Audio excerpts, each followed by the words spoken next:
Hello, I'm Matteo, as he said. I'm a research engineer at DeepMind. And today I'll be talking about deep reinforcement learning, and more specifically, I'll be exploring a bit more of details, some of the issues with RL with function approximation that Adam introduced on Monday, and in particularly highlighting how these issues manifest themselves in the context of popular deep reinforcement learning agents. And then later today, Anna will instead be covering a number of advanced topics that constitute exciting areas of research in deep reinforcement learning. So before I start, I just want to really encourage you to take this quote seriously, reach out and ask questions whenever there is anything unclear, even during the talk, because this will really benefit both yourselves and the other students here that might have the same doubts that you have. So I'll begin with a very, very brief recap of basic reinforcement learning concepts. The reason being that even though some of these concepts you have seen already, I want to highlight how deep function approximation fits in this context. And I'll promise that we will move pretty quickly to novel material. So this picture you have seen many times already. It's the fundamental problem that we're trying to solve. We have a learning system, which we typically refer to as the agent, that must act in the universe it is embedded in order to maximize some scalar reward signal, which is we call the reward. And the way the agent interacts with this world is on this discrete timescale where on every step the agent selects an action, executes it in the environment, and receives a response in observation, which is some snapshot of the state of the environment, and a scalar reward signal. The behavior of the agent and how it interacts with the environment is typically defined by a policy, which for our purposes is a probability distribution over action conditioned on the current state or on the history of the agent, if you may. And the objective of the agent is to find what is called an optimal policy, so one that maximizes the return that the agent will collect from any given state, where the return is the sum of discounted rewards, where a discount factor gamma basically modulates the importance that the agent places on recent versus more delayed rewards. And sometimes this discount comes from the environment. There might be settings where the environment defines the natural form of discounting. Think maybe inflation in a financial setting. But in other cases is maybe an agent parameter, because even if we may care about the undiscounted return, the total amount of reward that we collect in an episode, sometimes we will find ourselves optimizing for a discounted objective just because it's a simpler learning problem. And solving more effectively this proxy learning problem might also result in better performance in terms of the true objective.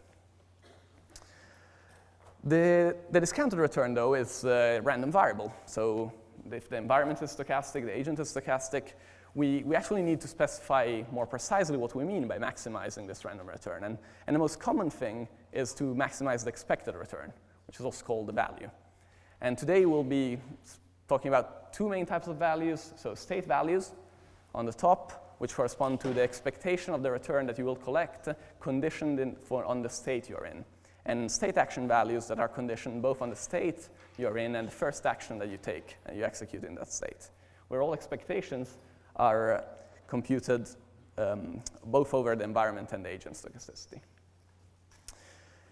The third component that we will often be considering is that of a model. So in reinforcement learning, we often assume that we don't know the exact environment's dynamics, and then we might learn values and policy model-free directly from data, or as Marta discussed in greater detail, we might use the data that we get from interacting with the environment to learn a model of the environment, and then maybe use this model to improve our policy. So these three concepts, values, policies, and the models, are important because they directly map on the three main approaches that we could consider when trying to solve the reinforcement learning problem. So we can learn a policy directly, and then we can just execute it. We can estimate values for each action, for instance, and then infer a policy by inspection. If I have an estimate of how much reward I can collect by executing each action in a state, I can, for instance, in each state, select the action with the highest value. Or finally, we can construct a model and use it for planning, either to distill this information into a value or a policy, or directly through Monte Carlo tree search or other search algorithms. And it's worth noting that these approaches are not mutually incompatible. So many popular RL agents and deep reinforcement learning agents as well fit actually at the intersection between at least two, but often all three of these approaches. So So for instance, DINA that Marta discussed fits at the intersection between learning and planning, because we use data both for estimating our values directly and to learn a model that allows us to perform additional planning updates. Something like an actor critic will fit at the intersection between estimating values and learning a policy directly, as we use both, because the values can help learning the policy more effectively by reducing the variance of policy gradient updates. And if you think of something like AlphaGo, actually combines all of these things. So AlphaGo will have an exact model of the environment that used the search action through Monte Carlo tree search, but then also estimated a policy that could be used to guide this search, and also estimated a value function that could be used to truncate the search, so that it was not necessary to search all the way until an end of an episode. And whichever of these approaches, or whichever of these combination of approaches you take, the critical thing is that policies, values, and models are ultimately just functions. And therefore, we need to find flexible ways of representing these functions and of learning these functions. And this is really where deep reinforcement learning comes in.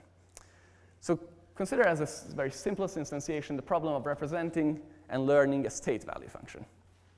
So a simple choice to represent this function could be to represent it as some linear function of the state features. So for instance, given some vector of features representing the current state, we could compute the value by taking the dot product with a set of parameters and maybe applying some bias term. So what deep reinforcement learning studies is the case where the function that we use to represent this value, but in general a policy or a function or a model, is represented using a deep neural network, where the parameters are trained using gradient descent on some suitable loss function or some suitable objective. So we are in the setting where basically we have the state features coming in as inputs to a network, and then depending on the specific structure of these features, we might have a number of convolutional layers, activation functions, maybe some fully connected layers, and then this network could output a single scalar value that we may then interpret as our value estimation, and we can train via stochastic gradient descent. So I want to highlight that deep learning is not the only answer. It's not the only way of doing functional approximation. It just happens to be a quite convenient one. But so you could consider doing table lookup. Table lookup is a perfectly valid thing to do. A lot of the algorithms that were discussed in previous lectures were defined in terms of the tabular setting. And it's a valid way of doing reinforcement learning, but the problem is you don't get any generalization. You're learning about each state independently from each other, and this is unlikely to scale to very large state spaces. You could use linear functional approximation. I took it as a very simple example, but this can actually be very effective in practice. If you have a rich enough state representation, then a linear functional approximation might be just fine. The problem is that often it's quite difficult to hard code a suitable rich state representation, and deep learning happens to be quite effective at building these representations end to end. In terms of the graph that Adam presented in Monday's talk, deep learning, I think, to me, is basically what I think is currently, and I want to stress currently, our best shot at basically hitting something in that sweet spot between high generalization, because we get all the benefits of lots of research that has gone into generalization and deep learning, and high discrimination, because by training these state representations as end-to-end together with our values, policies, and models, we can hope to learn representations that are the best match for the task at hand. So how do we implement deep reinforcement learning algorithms in practice? And how do we take an algorithm as the ones that we have defined very often in the tabular setting and turn them into a DRL update? So consider, to start with, just a very simple prediction problem. So we have a fixed policy pi, and we use this policy to generate data by interacting with the environment. And the policy is fixed, and we just want to estimate the state values for that specific policies. And let's assume that we have approximating these values by using a neural network that, as I mentioned before, is taking the state features as input and is outputting this single scalar that we want to train to estimate as well as possible the values of that fixed policy. This neural network will have some parameters theta. And the simplest algorithm we could maybe think of is for each episode of experience and for each state visited during these episodes, we could compute a loss as the difference between the value we estimated in each of these states and the return that we actually observed from that state until the end of the episode. This would basically be something like a deep Monte Carlo prediction update, where we just use stochastic gradient descent to minimize this simple loss, which is equivalent to applying this gradient update, where we multiply the error that we made under our prediction in each of these states times the gradient of the value itself. This is a valid algorithm. We could think of using it, but we know from loads of... Please, do ask.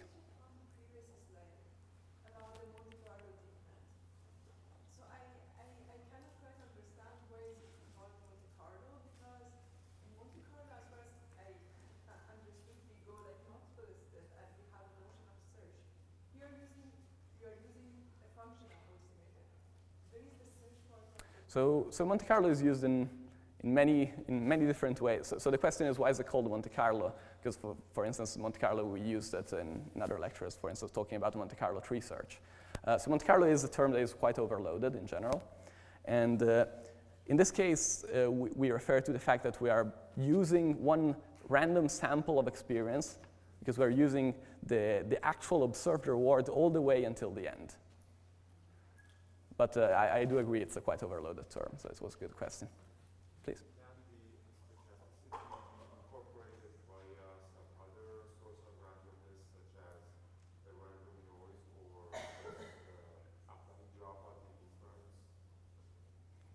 Sorry, could you repeat? Instead of randomly sampling the data for deep Monte Carlo, can be integrated with stochasticness by adding a random noise or by doing dropout in inference time? So the question is, could we introduce noise in the way we make these predictions, for instance, using things like dropout? And this is definitely something you could do. It might have some regularization effects, and this might have some actually positive effect in certain cases. I will discuss a bit more of this later, so maybe hold the questions for now, for that specific question for now.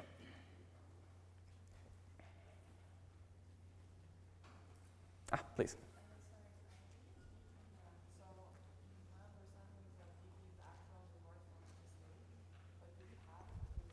Sorry, could you speak a bit louder? Oh, the GT is the return we actually observed in the environment. So the way we're applying this update is for each episode of experience and for each state we visited during this episode of experience, we minimize the error between our prediction as made through our neural network and the actual sum of rewards that we observed from that state until the end of that episode.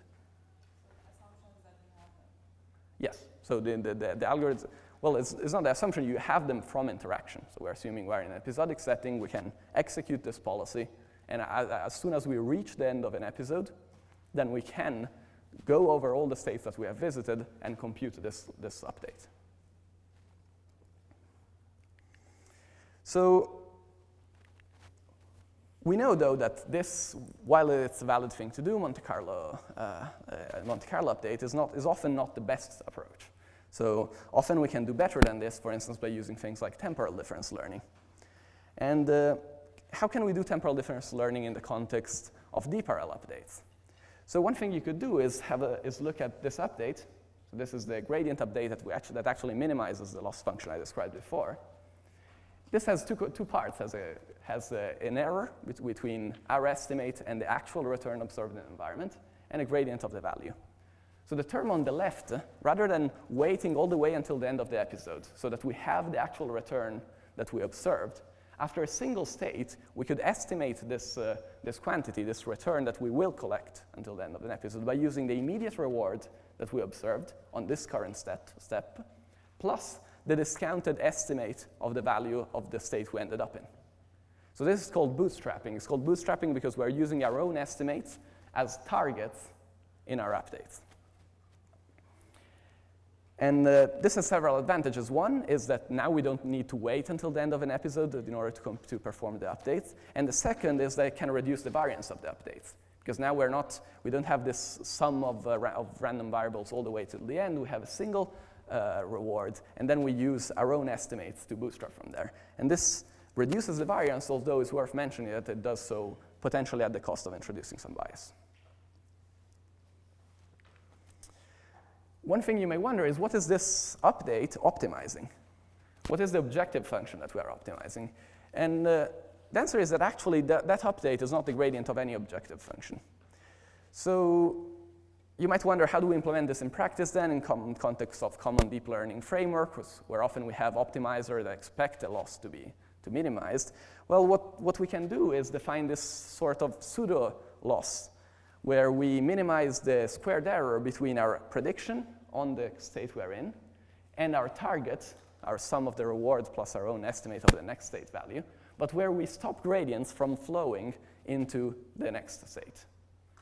And sometimes people refer to this as being a semi-gradient method because of this. The important thing is that this same approach that we can apply very simply to learning state values for a prediction problem where we have a fixed policy also extends to control. So we can use the same kind of ideas to take algorithms that we have defined in the context of control, so of finding the optimal policy, and turn them into deeper reinforcement learning updates. In this case, the neural network, though, rather than outputting a single scalar value, will typically, if we want to estimate, for instance, action values, we'll have to output a vector, where we have one output prediction for each of the actions.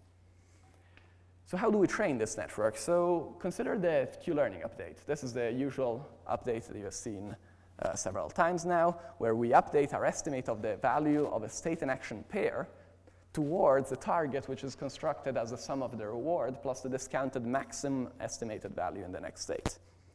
Well, the equivalent deep reinforcement learning update is very similar to the update we already saw for TD learning, but instead of bootstrapping on our value function in the next state, we can bootstrap over the maximum estimated value again of the next state and take the gradient with respect of the value that we estimated for a specific action rather than the state value.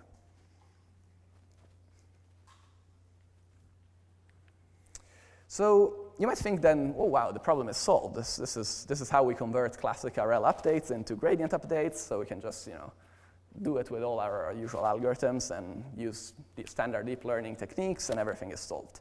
So the problem is that it's not quite as simple. And there are a number of things that you need to be quite mindful about when you apply these kind of techniques. So one example is that many reinforcement learning algorithms apply a learning update after each step on the environment using the latest transition, the latest tuple of state, action, reward, and next state to compute the update. The problem is that the states and the values of adjacent states are strongly correlated. This means that this doesn't play well with standard deep learning solutions. So stochastic gradient descent and the optimizers that we use in deep learning often assume that the updates are identically and independently distributed. And this is really most often not the case if you're doing deep reinforcement learning. Also, often the transition is just discarded after you use it for a single update. But we know from standard deep reinforcement learning that even if you're doing just simple supervised learning, it typically requires multiple passes through the dataset to actually distill all the information that there is in the dataset into our neural network. So how do we get this to work in practice? Well, one way to tackle these issues, as being discussed by Marta in the context of Dyna, is known as experience replay. So the idea of experience replay, just to recall to all of you, is to compute your updates, not on the most recent transition from the environment, but instead on old ones, sampled from a big buffer where we accumulated experience and our interactions with the environment. And then the larger the buffer, the less correlated consecutive updates will be. We can also reuse transition in multiple updates, so as to squeeze all the information that we can and distill it into our neural network. And we can do even more fancy things. So we can do search control. We can prioritize the most interesting, the most novel pieces of information from which there is more to learn. And finally, we can do batching. So instead of computing updates from a single sample, we can batch multiple updates into one. And this has many different advantages. So for one, it allows you to tap into many classical deep learning techniques. Think of things like batch normalization, for instance. It lowers the variance of your updates, and it's also good fit in terms of hardware because things like GPUs and TPUs often are much more efficient if you can perform your computation in batches. And this is basically what DQN does. So DQN was one of the first deep RL agents to get successful results on Atari directly from pixels. And ultimately, it's really just embodying these core ideas that I described before. We have a neural network that is outputting a vector of predictions, one for each of the Q values that we want to estimate. And then we accumulate the data in an experience replay and use it to compute a stochastic gradient update based on this difference between our estimate in a state and action pair that we took in the past and the target that we can construct, which is the usual Q-learning target with stopped gradients around. Please. Before we used DQN, how were the features represented for the problem? Could the results be because we used convolutions and now we have better representations of the agent? So there is an entire, in general, before deep learning, depending on the domain, often there were suitable techniques that could build good state representation. Often, not always, these techniques were fully general, so the kind of techniques that people would use in image would be different from the ones that they use in natural language processing and so on. Just to name one thing that people have done a lot in the past is tile coding, which is a specific way of constructing the rich features from the input view, or the original representation of the states. The core advantage of deep learning is that now we can learn these, and this is slightly more, it's quite more general than any of the previous handcrafted feature representations. Please. Can you please go to the slide where you were talking about the ID assumption? Yeah, this one. Yeah. So, as you mentioned, the adjacent states are correlated, and we have this ID assumption, but when we do backpropagation through time, we actually keep this correlation between updates. Can't we use backpropagation through time to fix this problem? So even in backpropagation through time, often when people train neural networks, while it's true that they compute, for each sequence, they compute an update, and the states in that sequence are correlated, they will typically use batching, where they sample trajectories from a data set, and the different trajectory will be uncorrelated among them. And this still results in a better behaved gradient update than if you just apply reinforcement learning updates in a sequence on values that are strongly correlated one to the other. So it's backpropagation through time is not really sidestepping the issue of correlation. It's just solving it by batching, which in some sense is exactly what we are doing here as well. Please. If we train an agent for too long on the same task, a DQN agent, is it possible that it would start forgetting? Will catastrophic forgetting happen in that case? So there are cases of instabilities when you train deep reinforcement learning agents. Typically, if you take care and tune the algorithm properly, and also if you employ some of the many techniques that people have to stabilize and make learning more stable, you can get reasonably stable learning. So for instance, one basic thing that you can do, if you do DQN, this can be sometimes a bit unstable. If you do double Q learning, which is a very simple modification to DQN, that is significantly more stable. It removes overestimation bias that sometimes results in quite dramatic collapses in performance. Please. When do the states and the adjacent states of the values tend to be correlated? I'm just trying to look at a state representation which carries a memory, and that's possibly what it could be. Sorry, could you speak louder? I'm just looking at the possibility when the states and the values, adjacent states and values, when would get correlated? What kind of state? So consider a situation where you are playing chess and you're really, really losing. So the values of all the state that you do after each action that you take, if you really already messed up the game, all the values are going to be very low, right? But values are not necessarily low in all of the state space. In another game where you had acted differently, maybe you actually had higher values. So between games, for instance, between episodes, there is much less correlation than between episodes that you sampled from between states that you sampled during the same episode. because there is a temporal structure that connects the values that you're observing.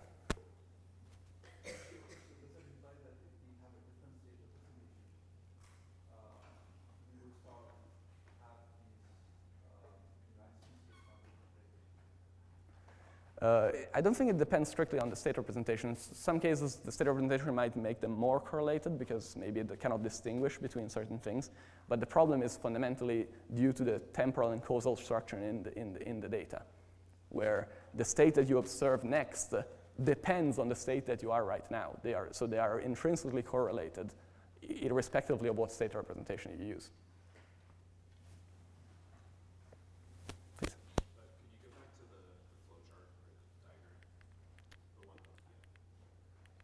Oh, sorry, wrong way. This one. Yeah. Could you explain where the target network update falls inside? I'll get that there in just a second. Okay. Yeah, sorry. and one other question.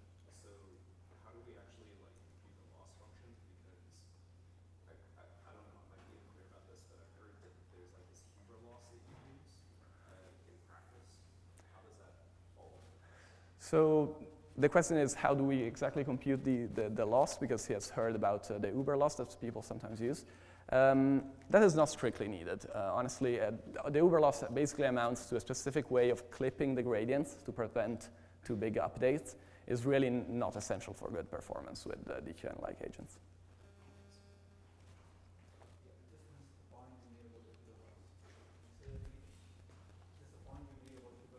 Yeah. Yeah, so often, rather than computing the squared loss on top of this bootstrap error, temporal difference error between our estimate and the target that we construct by bootstrapping, what people do is use a suitable transformation of the loss that in practice amounts to clipping the gradients. And that can help stabilizing in certain setting, but it's not an essential part of the algorithm in any way. So another technique that people might or might not appreciate, but it's often used in practice to deal with some of these optimization issues, is that in some cases, you might be able to learn, rather than from a single stream of experience, from multiple streams of experience in parallel. So this is trivially implemented in simulation, because you can always, if you're learning to play some game, for instance, you can always spin up multiple copies of the game in parallel and have the agent interact with all of these at once. It might have clear settings in the real world where you can do it. Think of an internet service where an agent must interact with several users in parallel.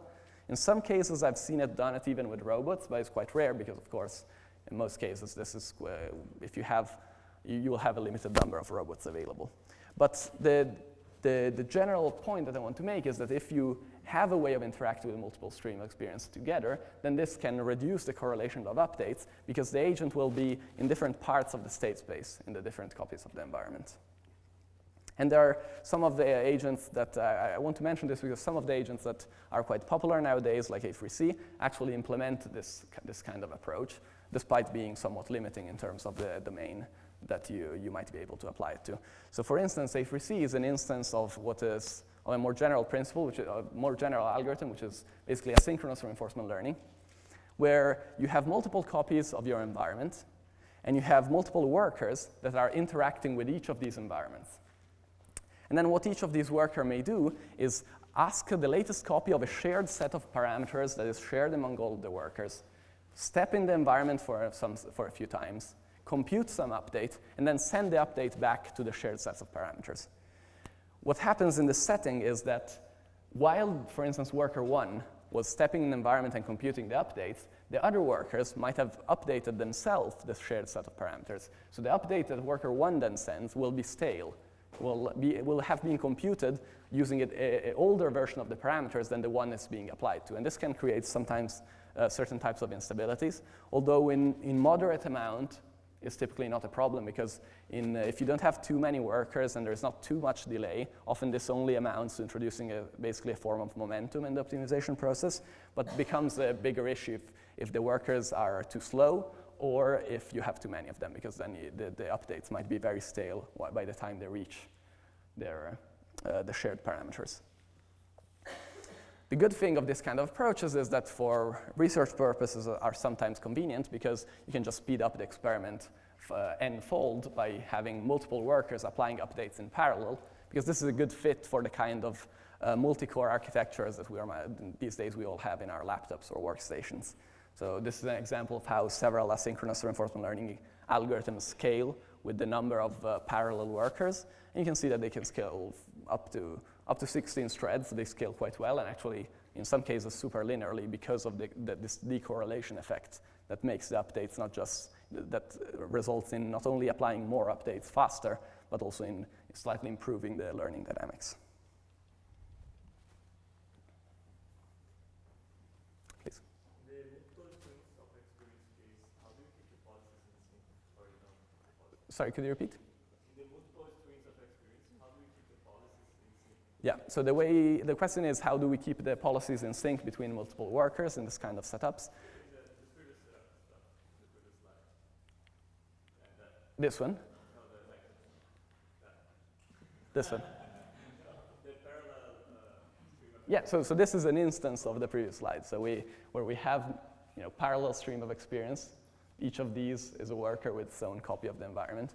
And the way we keep them in sync is just that before each new step or new fixed number of steps, each worker will ask for the latest copy of the parameters from some shared set of parameters, and then send back updates to that shared parameter set.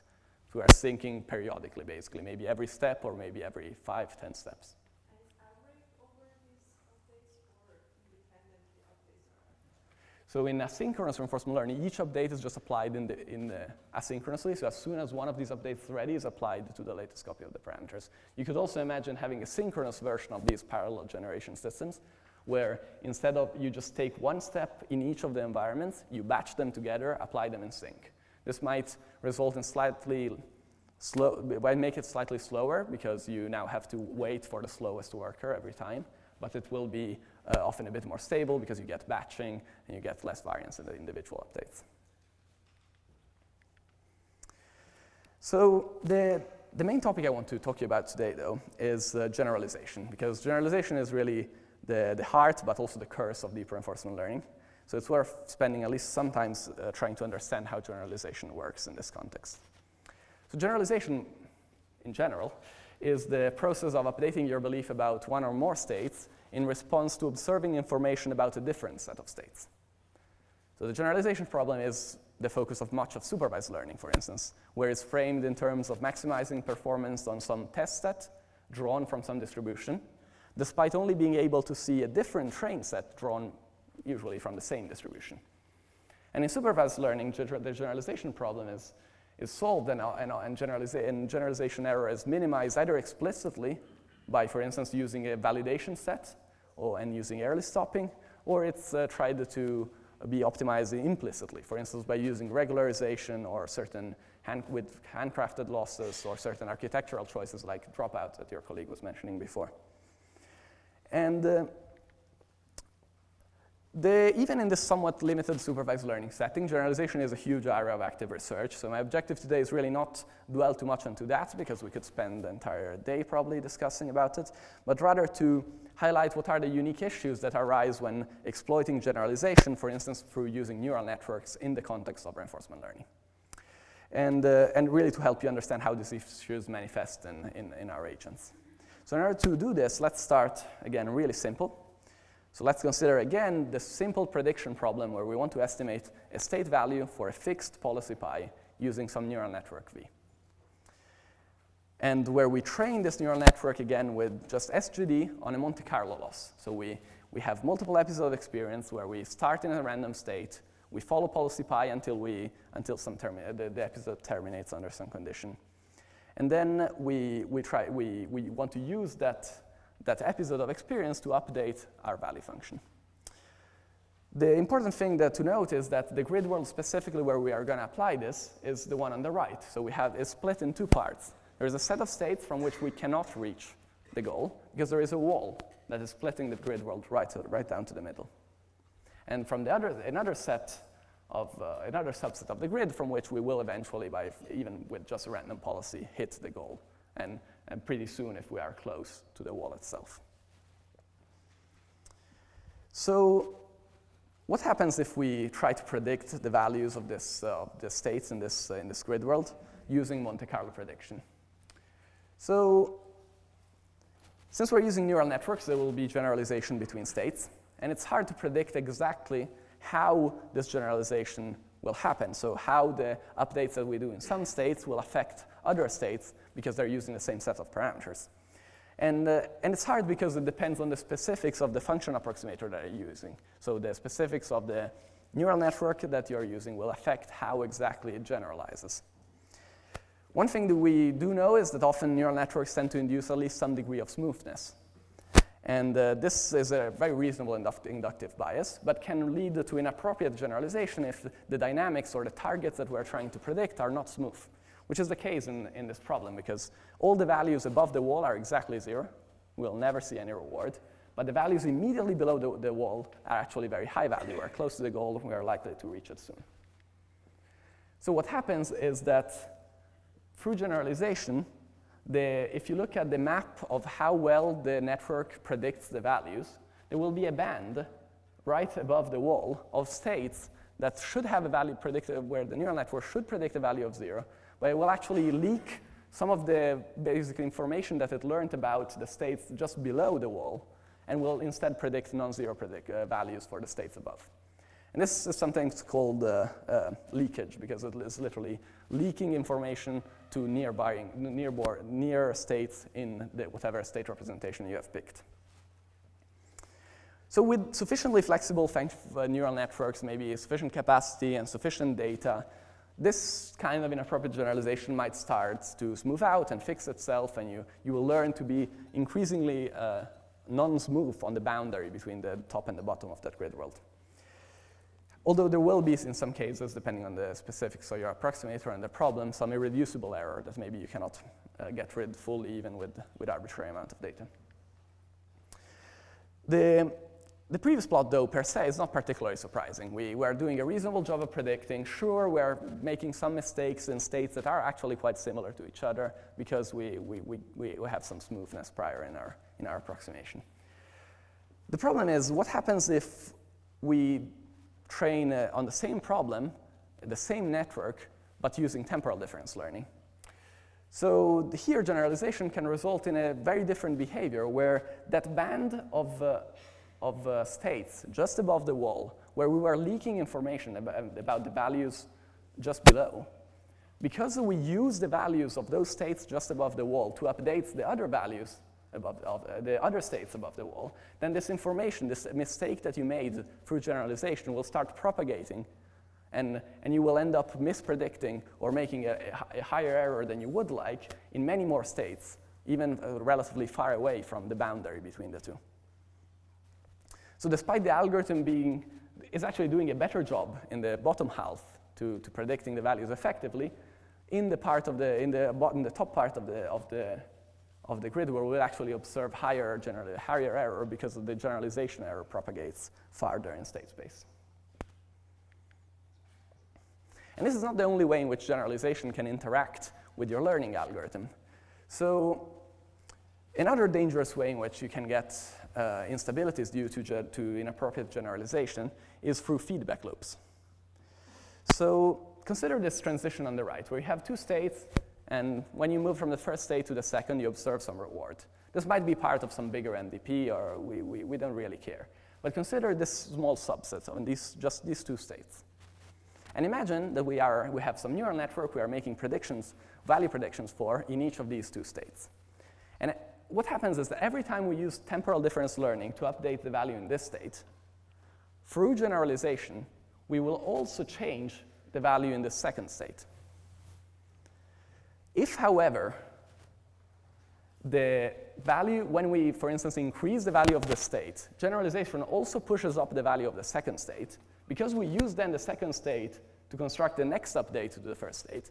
This process might spiral out of control, where maybe we increase the value of the first state, this increases the value of the second state, and therefore increases the target that we're chasing. And you get a feedback loop where both values start spiraling out of control. So the good thing is that this only can only happen under certain conditions. And this issue here of feedback loops due to inappropriate generalization is exactly what Adam talked about when describing the deadly triad. So this combination of functional approximation, bootstrapping, and of policy learning that can result in divergent behavior in the parameters of your functional approximator. Just to make sure you recall, these three elements are functional approximation, the process of estimating values by training the parameters of some function, whether it's a neural network or even a simpler representation. Bootstrapping, so the process of building the targets for your updates using your own estimates. And of policy, so the process of learning from a distribution that differs from the one that is induced by the policy and environment if you were to naively step through the environment itself. One thing to keep in mind is that, again, the deadly triad is not unique to neural networks. It can actually happen in very, very simple forms of functional approximation. So this example by Tsitsiklis and Van Roy, for instance, is really simple. So you have two states MDP. It's actually an MRP because you have only a single action, or no action, as you prefer. And there are no rewards, or equivalently, all the rewards are zeros everywhere. So the values of any of these two states is trivially zero because the rewards are zero in any case. So if you assume that these states have the simplest possible representation, a single feature with a 1 and a 2 respectively, and you assume to represent values in the simple possible way, so just multiplying the state representation by a single parameter, this functional approximator would actually be able to represent the values perfectly. Because if you just set W to 0, the prediction in any of the two states is going to be 0, as it is appropriate, since there are no rewards. And despite this, despite the problem being simple, the functional approximation being simple, the representation being simple, and the functional approximator being able to find the optimal solution, if you apply temporal difference learning, not sampling updates according to the actual distribution of the domain, but according to a different distribution, for instance, because you are doing replay or some other or something else, then you will be able, in certain cases, to observe divergent behavior. So the parameters of your network will diverge to infinity, where in this case the parameters is that single W parameter. So you might wonder, how does even DQN work then? Because DQN, as we described it before, is combining all of these things. So it's doing functional approximator by using neural network, and it's doing bootstrapping through Q-learning, and it's doing off-policy learning because Q-learning is an off-policy algorithm by construction, because you're estimating the values of the greedy policy with respect to the values of the behavioral policy that you're acting with. So the answer is that the reason DQN can work is that the specifics really matter as to whether you will observe divergence in your deep reinforcement learning updates. So for instance, even if you consider the simple example that I just showed, on the left there is what happens to the parameters of the value function if you just use the standard functional approximation. If you just do a very minimal change where you add an additional bias shift to the value, again, the value can represent perfectly the optimal solution by just setting both parameters to 0. But now the dynamics is going to be very different. At the beginning, you observe, for suitable off-policy distributions, you observe a divergence in the parameters. So the parameter will actually go, the value predicted will actually go up to 100 or 1,000, which is utterly ridiculous if you think that there are even no rewards. But after a while, the values will actually start to converge again, and will actually converge to the optimal solution. And this is to show that the specific functional approximation that you're using and a specific domain that must be aligned in some sense quite appropriately to observe unbounded divergence. So in the context of deep reinforcement learning agents like DQN, we actually performed a large empirical study trying to understand when and why these kind of divergences was observed in practice. And the common case that we found to appear more oftenly was not unbounded divergence, where the parameters literally go to infinity, but this kind of soft divergence, where the values are ridiculously overestimating the real expected returns, but eventually manage to converge back to reasonable estimates. And this, for instance, is showing the estimates of the values, is the different percentiles of estimates of the values across a number of Atari games. And you can see that the values reach 100 millions, which is way more than you can ever think of achieving in any of these Atari games, but then eventually converge back to more reasonable values. So while in common DRL agents, soft divergence is more common than unbounded divergence, it doesn't mean that it doesn't have negative effects on the learning dynamics. So it's still important to have ways of reducing the effect of the deadly triad and of inappropriate generalization in general. And target networks are one approach that has been proposed in order to make divergence less likely when combining all these three components of the triad. The idea is really simple. So the idea is just to keep 2 copies of the parameters of your neural network. And the parameters, the one set of parameters updated on each step using, for instance, the deep Q-learning update we described. And this online network that has been updated every single step is the one you also use to generate the behavior. The second set of parameters is only updated by copying the parameters of the online network, of the first network that we're using, periodically. So maybe every 100th step, maybe every 1000th step. And by doing so, you are breaking the feedback loops. Because whatever update you make to one of the states will not affect the targets of that state until many steps later a target network update happens. So it makes it more difficult to construct these kind of feedback loops that kind of negatively affect the learning dynamics of your agent. Please. Is this idea similar to the mean feature or the stochastic rate averaging, where while training you do like single updates, and for like the test time or inference time, you have a moving average of the parameters for the network, which has a more smooth prediction and less prediction. So the question is how this relates to, for instance, other alternatives like averaging the parameters or the predictions of maybe multiple past copies of your neural network. I think they're very related. You could see one as a special instance of the other. And they both work quite effectively because they both implement the same idea of slowing down the way you update your targets to prevent your online updates from entering these feedback loops. And both are valid things to do. Target networks are just a particularly simple implementation of this idea.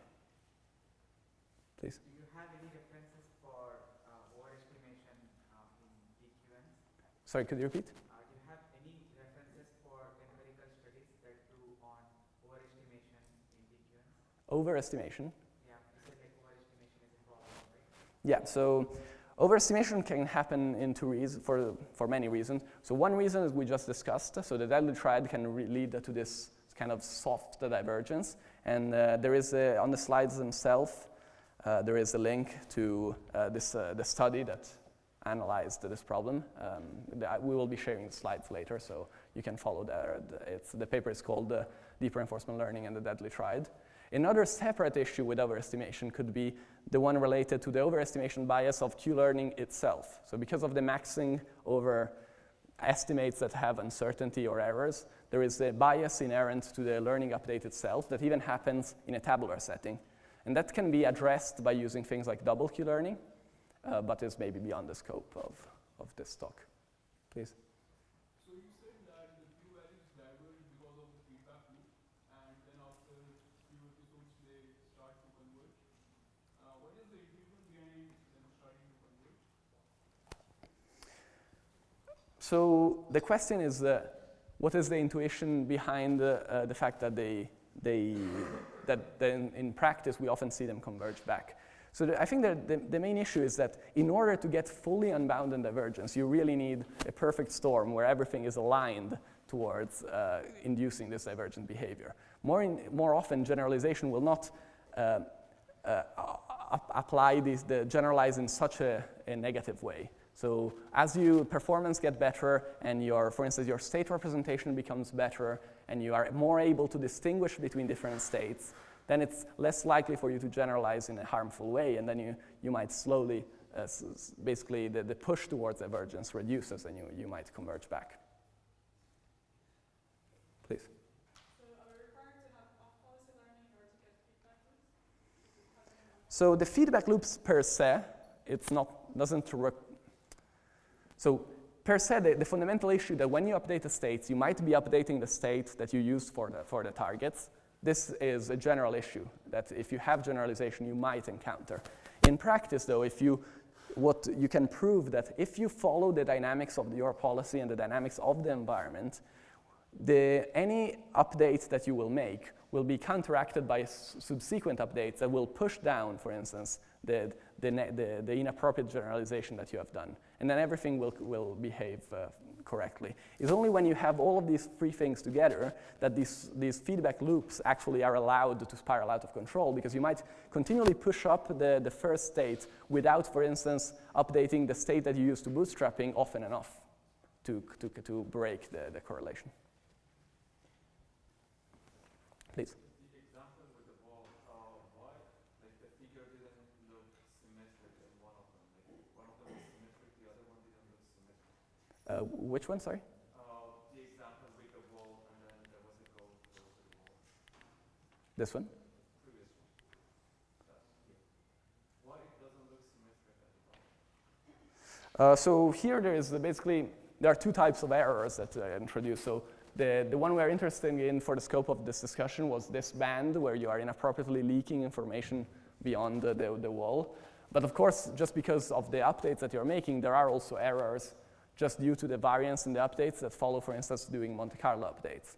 So if you do TD learning, you're actually better at getting correct all this part of the grid world, while it just happens that the very high variance of the Monte Carlo updates still doesn't get quite right all of these states. But in some sense, it's a separate issue from the one I'm trying to discuss right now.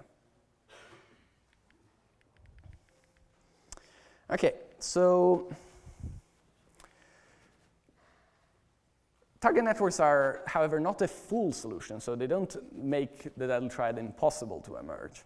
And in general, I think it's worth understanding how other components of our DRL algorithm might interact with these kind of feedback loops. So one thing to point out is that when we use Q-learning, we bootstrap immediately. So we construct our targets as a reward plus the max values in the immediate next state. But this is not necessarily what we need to do. So we could imagine to construct our targets by accumulating a number of rewards and then bootstrapping with the values of a state k steps ahead. If we do this, we actually construct targets that are less reliant on bootstrapping. And indeed, if you investigate this empirically, you see that the longer the number of steps before bootstrapping, the least likely you are to observe divergence. And this is shown for 4 different variants of Q-learning. Also, we discussed before that for optimization reasons, it might be convenient to do something like experience replay. And often when we do experience replay, we want to maybe make the best of the data we're sampling. Maybe we want to prioritize certain experience over other.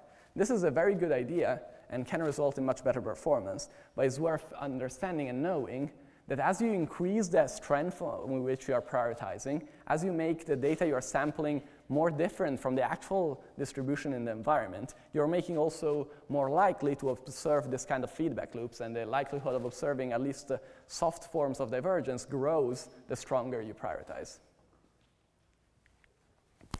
Finally, it's maybe interesting to wonder how does the network capacity, for instance, interact with the DLRL triad. So if we make our networks larger and larger, does the DLRL triad problem get better or worse? In practice, we saw in our experiments that, again, for 4 different variants of Q-learning, the bigger networks tend to be more susceptible to these kind of feedback loops and observe divergence more often. And this is a bit problematic because for many reasons, we often want to have larger networks because they actually perform better in practice, because they can learn better state representation, they can approximate the quantities that we're trying to learn more effectively. But it's something to be aware of, that you're also increasing the likelihood of the DLRL triad negatively affecting the performance of your agent.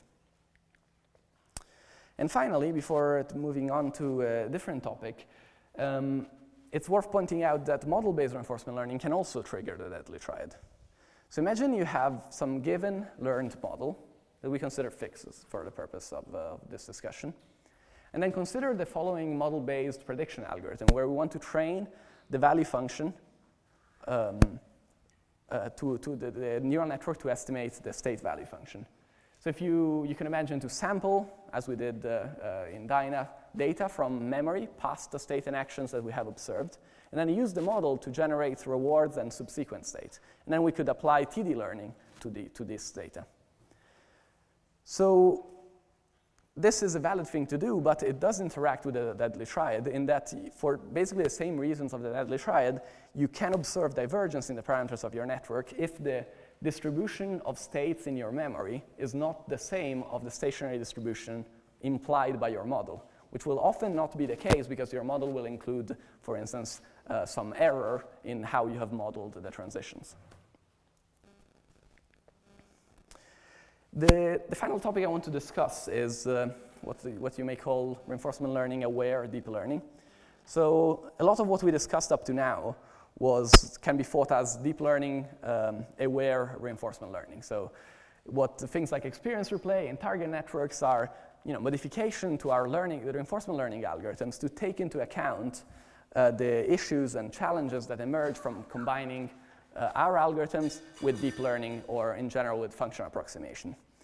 And this is very important to do and extremely, maybe the most important thing to do. But I think we don't need to underestimate another aspect, which is that often part of the success of deep learning was due to the fact that with suitable neural network architectures, researchers were able to encode as inductive bias in their networks general principles and general biases that are effective across a variety of domains. So for instance, think of translation invariance. This in vision, regardless of the specifics of the vision task that you're trying to solve, there's a general principle that an object should be recognized irrespectively of its location in an image.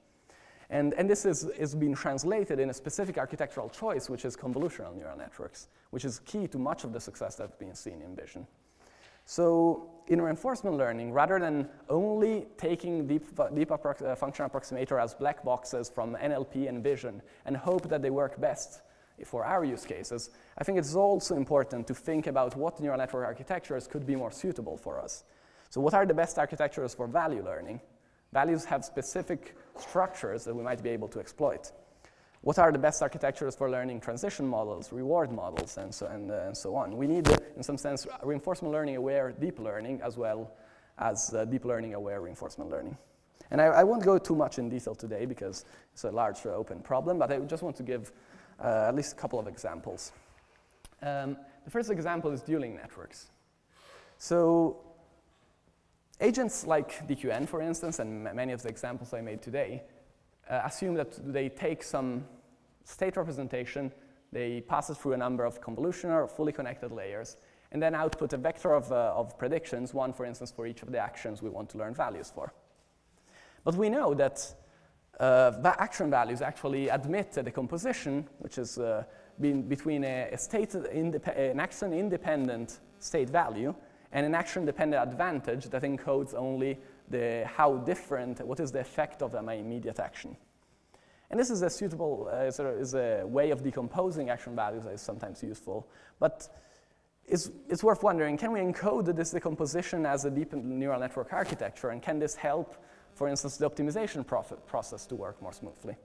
And this is what the dueling network architecture does. It's basically decomposing the process of outputting your Q values in a number of shared convolutional or fully connected layers, plus two streams, that one of which outputs a single scalar, and the other of which outputs a vector with as many elements as your actions. And then the actual action values that you will use at outputs of the networks are the sum of the action-dependent predictions plus the state value, which is summed to all of these action-dependent predictions.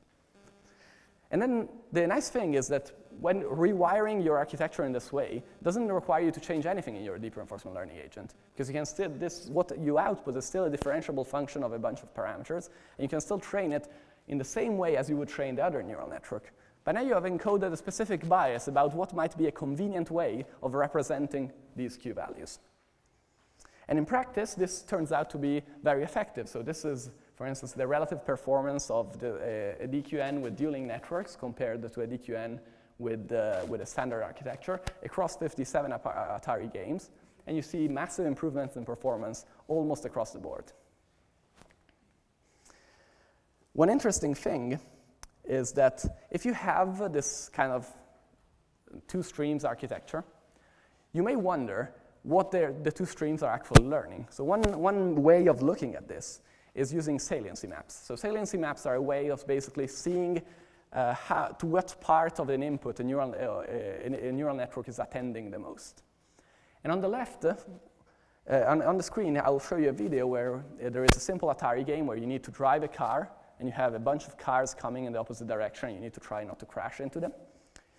And on the screen, I will show the same episode, but with overlay the saliency maps for each of the two streams. So the state-dependent stream on the left, so the action-independent stream on the left, and the action-dependent stream, so the vector of outputs on the right. And what you will see is actually quite interesting, because this action-independent stream learns to attend mostly to, well, the score and what is happening in the far horizon, because this is what's most important for the long-term, to predict the long-term return that you are going to observe, how many cars are coming.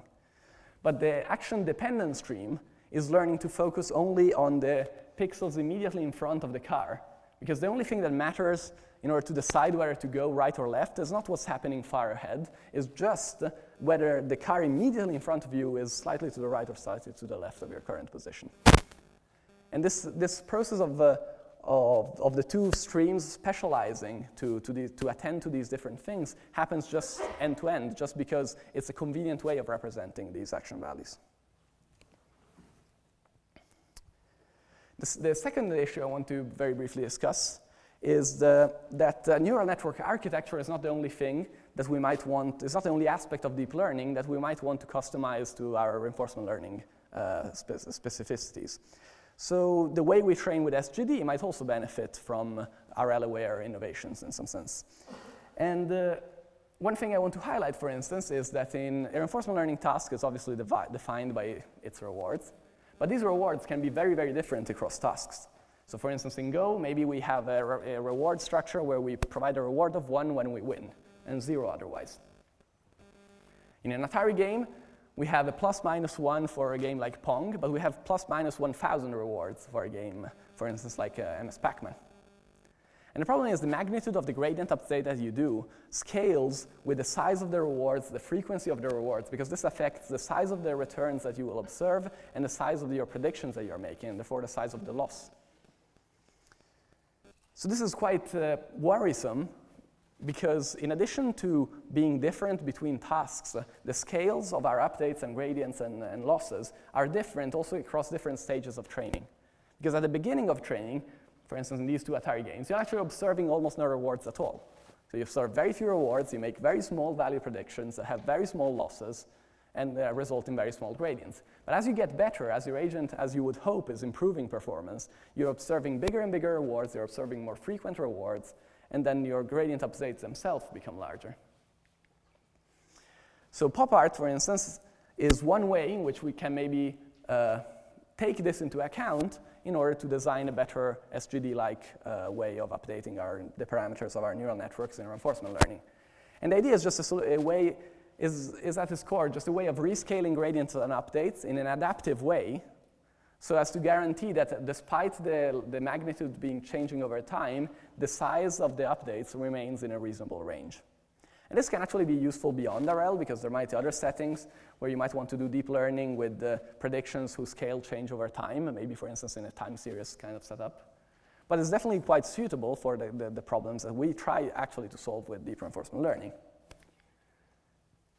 And the idea, I'll just describe it very quickly because it's quite simple. And it's basically split in two parts. So the first part is what is called adaptively rescaling targets. The idea is to reparameterize your neural network as the composition of two things. The first is, again, just a standard neural network. And the second is a rescaling procedure that multiplies by some scalar and then shifts it. And these two scalars, mu and sigma, that basically rescale the output of your neural networks, are not trained via gradient descent, but according to their own objective, which is to match the average return or the variance of your return. If you do so, the neural network U can basically focus only on making predictions that are in a reasonable zero mean unit variance approximate range. And then you rely on these other statistics to map this in the unnormalized space where your rewards are defined on. The problem of doing this naively is that if you do it naively, every time you change your statistics, mu and sigma, you are actually changing your value estimates. Because your neural network U will have to, the mu and sigma are now larger, so I will need to lower my predictions, for instance, to make the same prediction I was doing before. So you're adding non-stationarity to the learning process, which is already non-stationary enough. Fortunately, there exists an exact way of updating the parameters of the last layer of your neural network in such a way that under any change of your statistics mu and sigma, you're actually preserving the updates that you were, the predictions that you were doing before. This means that you basically get an adaptive process that continuously reparameterizes your function approximator so that there are two stats that focus on getting the scale and shift right, and a neural network which always focuses on making predictions in a reasonably behaved range. And then once you have reparameterized your function approximator in this way, you can, for instance, rewrite your value learning updates in this normalized space. You can use the unnormalized value, so the one that uses mu and sigma, for instance, to do bootstrapping, because the rewards are designed in this space. But then the loss, you can compute it rather than in the unnormalized space V, you can compute the loss by normalizing your target, again using mu and sigma, and then making your prediction U match this normalized target. And this results in much better gradients and updates. So to maybe give you a quantitative vision of what's going on the right here is is the distribution of your gradient norms and your updates. If you just use DQN as I explained it, and you can see that across games and across time, the gradient updates can span almost 7 orders of magnitude. So imagine how difficult it is to tune the learning rate if your updates could be anything between 7 different orders of magnitude. So what people do in practice, for instance, in DQN, is actually use a trick, which is clipping rewards. So clipping rewards is a very simple idea. It amounts to taking any rewards which is above 1 and setting it to 1. And every reward that is below -1, setting it to -1. So this does improve the scaling properties. So now across updates and time, the gradients norms are now within just a few orders of magnitude.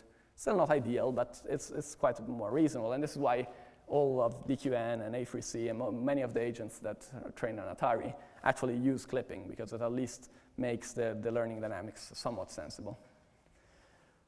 On the right, instead, you can see what PoPArt does. PoPArt manages to narrow the range of these gradient updates even more. But the important thing to realize is that clipping, while it's effective at making the variance of the updates smaller, it is changing the objective of your agent.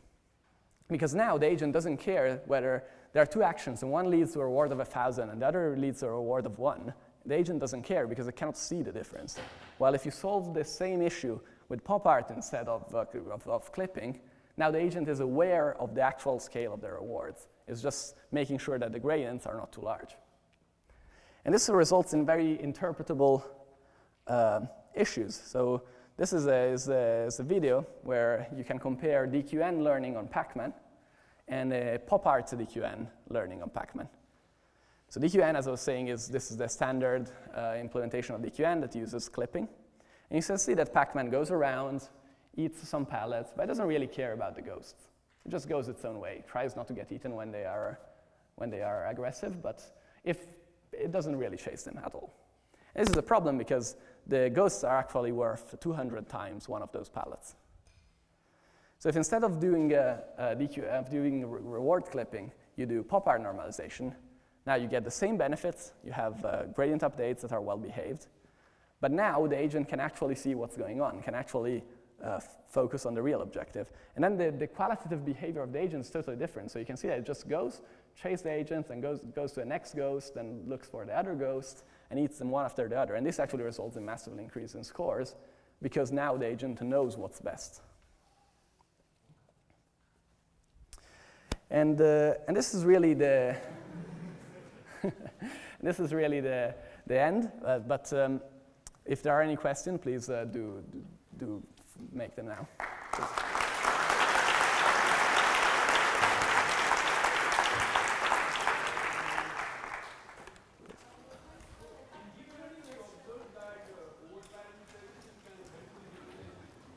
Sorry, could you? Stay seated until questions are done. Thanks. Please, could you speak a bit louder? Yeah. So in deep learning, we observed that over-parameterization would help in generalization. Do you see any trends in reinforcement learning also? Could you repeat even louder? Sorry. So over-parameterization of your neural networks can help in generalization for deep learning. We saw that in the deep learning sessions. Do you see any examples of that in reinforcement learning? Any examples of what? Over-parameterization of your neural networks. Over-parameterization, all right, okay. Sorry, I apologize for that. Yeah, so I think for a long time, in the reinforcement learning, we actually were using quite small neural networks compared to what people were using in deep learning. More recently, though, we have started to see agents that actually use the full stack and the full power of deep learning. So I've seen agents using large ResNets with maybe 20, 40, 50 convolutional layers or residual connections, maybe various form of regularization. So I think we are now entering in a regime where over-parameterization and in general having a very large capacity is helping also in the context of RL. Please. Regarding the PoPArt, isn't it better instead of normalizing the parts just to regularize the networks gradients to, for example, analog of one in order to follow the rewards that the network produces? So this is actually exactly what PoPArt is doing. So PoPArt is not really normalizing the rewards, it's normalizing is rescaling the loss itself. So it's rescaling the gradients effectively, because the gradients are a function of this loss. So the individual rewards are left unchanged and are summed with the unnormalized bootstrap value to get an actual estimate of the real reward, of the real return with the real scale of the return. But are you doing this like for each update you are normalizing the gradient, or you are just We are normalizing the loss, which is equivalent to normalizing the gradients. Is a specific way of normalizing the gradients that is adaptive and it's not a regularization. No, it's directly applied to rescaling the grades themselves. Regularization could help in certain cases, but it doesn't really fully address the issue that the scales of the different problems are actually different. you could achieve the exact goal actually if you add a penalty to the gradient of your network. You could achieve It's true. So you could add a penalty on, for instance, for your parameters not becoming too large. But in some cases you want your predictions to be large, right? Because if your expected returns are very large, you don't want to try regularize away and say, okay, make small predictions. Because if your values are large, you want to be able to predict large values. And therefore, what you can do is actually being able to predict large values by reparameterizing, but then making sure that the updates are not ridiculously large just because the predictions are large. So take one more question. Yeah, one more question, maybe you. Someone else had a question over here. Okay. Do you still want to ask your question? Please. I had a question. So actually, it's more of a general question. I wanted to ask, like, in terms of continuous action space, where are we currently at, like, specifically using Q-learning? And can we actually use it for, like, high-dimensional state spaces like images? Okay, so the question is maybe twofold. So one is, what's the state with the continuous action spaces? And can we use things like Q-learning in the space? The second part is, where are we with dealing with, for instance, large images and large state inputs?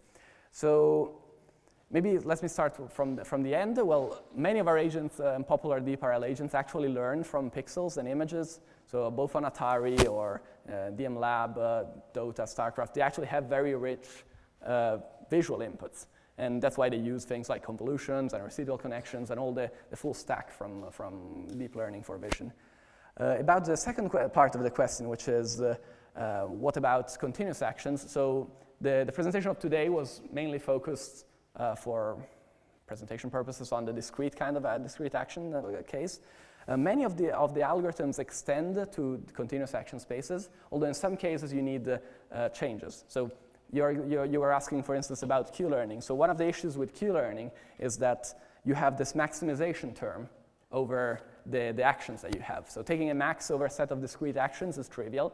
Taking a max, if the action space itself is continuous, this becomes more complicated.